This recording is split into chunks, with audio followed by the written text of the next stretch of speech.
I agree wholeheartedly. We call that a pay to play contract. So what that is so if you go back to the definition of a DIR fee, they say that stands for direct and indirect remuneration. So remuneration, everybody's looking up that word, direct and indirect remuneration. What that basically means is the direct fee is they'll come in and they'll say, here's what we're going to do. This, this company named, that rhymes with banana, they'll say, for every claim you submit, we're going to take $5 off your claim. But you can opt out of this plan and not be a preferred pharmacy, and you don't have to pay that $5 fee. But what happens is you say, I don't want to be a preferred pharmacy because I don't want to pay a $5 fee. They take you out of the entire plan. They kick you clear out. Also in there, they word it like, well, we're going to take $5 per claim, but here, if you do this MTM correctly, if you fill out all the paperwork and talk to the patient, make sure they're compliant, and you fill the meds on time every month, and you counsel every month, we're going to give you half of that back. So you get $2.50 back. So they're already saying, we're taking $2.50 whether you like it or not. You know, they're taking $5, and we can get as much as $2.50 back. That's on the banana network. So that's kind of some of the stuff that goes on. The pay to play, that's the pay to play. The indirect side of it is the dialing in every 3 months or every 4 months, every quarter. They set some arbitrary percent that, you know, that we don't even know. We just got to make sure we've got money in our bank account, and they dial in every 3 months and say, here, well, we think $3,000 is a good figure. Let's take $3,000 for this plan, and $5,000 for that plan. It's just crazy. You ask for some kind of guidance, some kind of, you know, well, guidance would be the thing, just to how to interpret these. They basically give you a high number, a medium number, and a low number. There's no way to calculate what you're actually what's actually going to be taken out of your account. So that's my long-winded definition of the pay-to-play plan.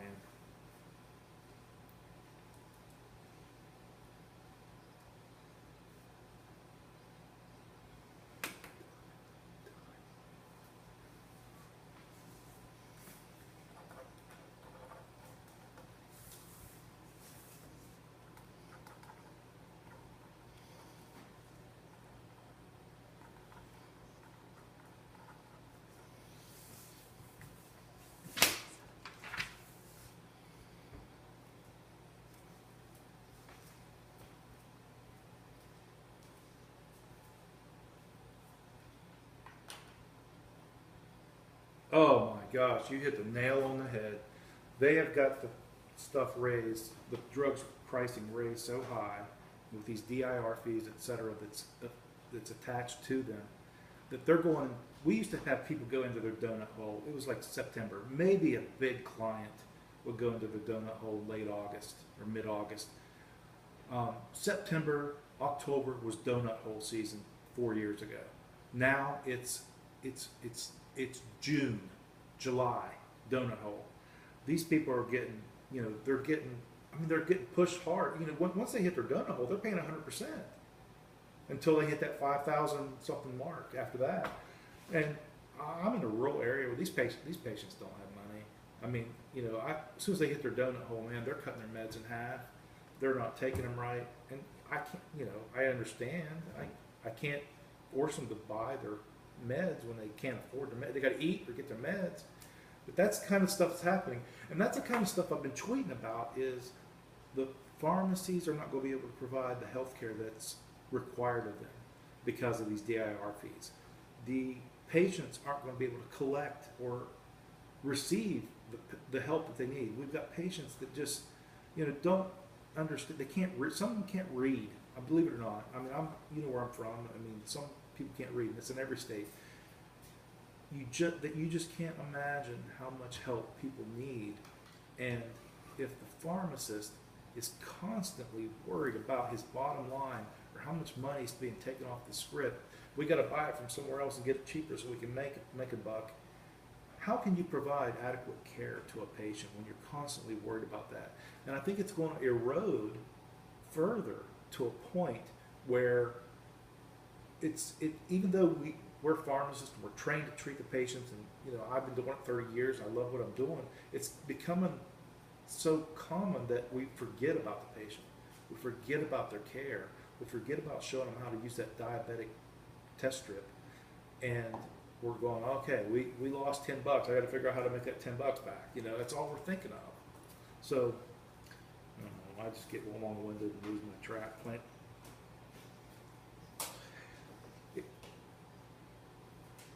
It is. It's very complicated because, and you talked about at the beginning that I alluded to the fact that I think independent pharmacists have a better understanding than chain pharmacists or even clinical, and it's because I'm not putting anybody down for working at a chain. I'm not putting anybody down for being a clinical pharmacist. My God, look how much we've evolved over the years. That's great. But I think because we're dealing with real dollars and cents, that we just have a better understanding. I mean, we're trying to run a business too. If you worked at one of the big chains, I think they shield that from you. I mean, at least I was shielded when I worked at the chain I worked at. I never did see a true cost. I never did, they had their prices set. And once I started figuring that stuff out, I'm like, holy crap, man, I can do this better. And, go ahead.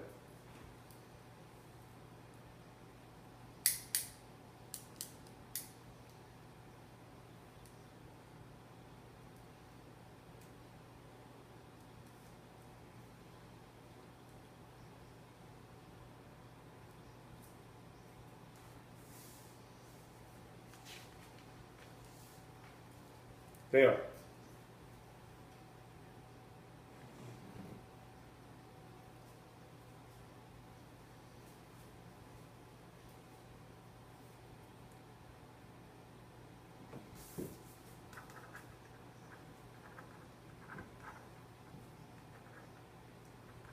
Yes. I mean, I did. And thank God for Doug and thank God for Buddy. I mean, I did YouTube them. I did watch their, their hearings. I watched the one just recently with the CEO of Mylan, who may or may not have graduated from WVU. We don't know if she got her final paper written or whatever. I think something happened there. But nonetheless, you can look into that. You're on your own time. But yeah, I mean, we're trying to get the word out, and that's why I've gotten in touch with the Rogue Pharmacist and the At Truth organization. And we're just trying to just keep hammering myself, I'll speak for myself. I'm trying to hammer other pharmacists to look at this and go and contact somebody. And that's what I'm doing. I mean, everybody has their own niche of what they can do. Some people are better at writing letters. Some people are better at tweeting. Some people are better at getting on the phone. But the thing I want to hammer home is we really don't want to keep bitching so much about what's going on, because it's going on and we can bitch all day. And all these politicians here is bitch, bitch, bitch. What we need to offer is a solution. We need to get together, find a solution, a reasonable solution, and offer it up to these politicians. That way, you're going in positive. You're saying, hey, this is what's happening.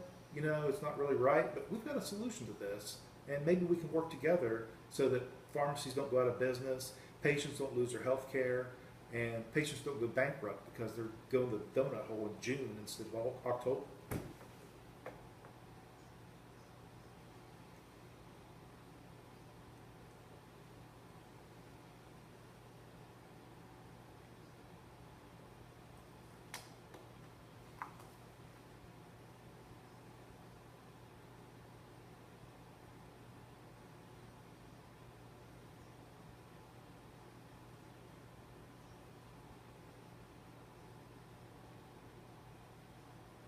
Yeah.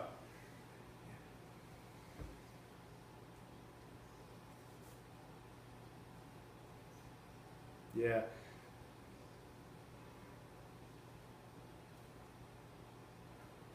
Right, right, right. Oh yeah, I'm all over that. I'm gonna lose my train of thought here probably because I've got two thoughts going on.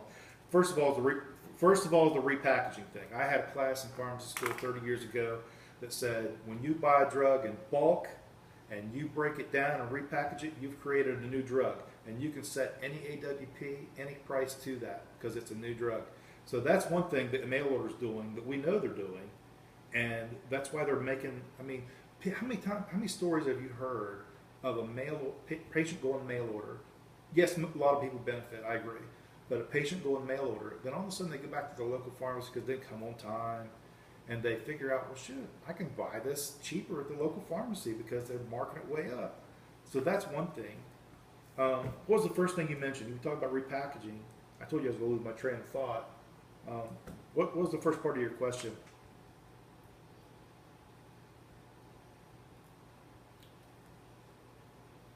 Yeah, yeah. The rebates. Yeah, the rebates is the thing. So here's my perspective on rebates. And this is what I want to touch on too. So I'm glad I asked you what the heck your question was because I lost my train of thought. But the rebate thing, pharmacists are so concerned these days about. I mean, I'm talking independent chain. We're so concerned about collusion. I've heard lawyer after lawyer say, I mean, the pharmacists are the dumbest people in the world. They're the only ones worried about collusion. Everybody else colludes. They go in a room, close the door, collude, talk about what they're going to do for the business, and move on. You just don't come out of the room and talk about it. But every pharmacist I ever talk to brings up the collusion thing. It's like, my God, man, just shut your mouth. Let's have a meeting and take care of business. But you don't think, tell me you don't think that the PBMs and the healthcare providers like the bananas and the earmarks, of the world aren't meeting somewhere and saying, okay, we're going to raise the price of this. You're going to get this much back on your side, and the PBM is going to take this cut, and we're going to give the pharmacy this little 6%. You can't tell me that's not happening. I know it's got to be happening. I mean, do you have that? Do you guys have that? Yeah. Todd, do you have that graphic where it was tweeted here earlier in the week, the graphic of the CEOs of the top 5 or 6 PBMs? They're making like $20-some million each.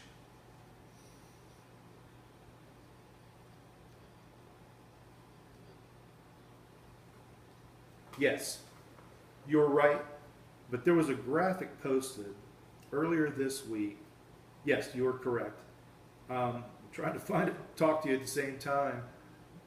But these guys are just raking in the dough. Let me find this damn graphic.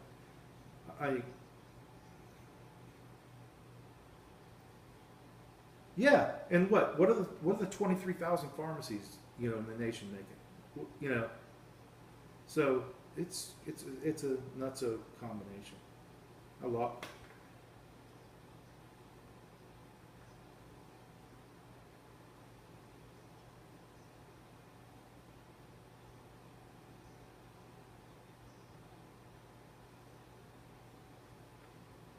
Oh yeah, isn't that something? Yeah, I mean, you're exactly right. I mean, they've become their own politicians. I mean, they'd be great politicians.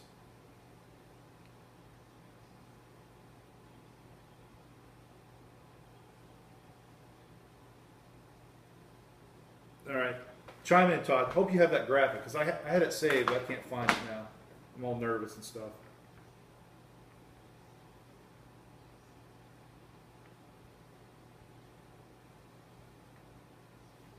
Okay, it's got to be true.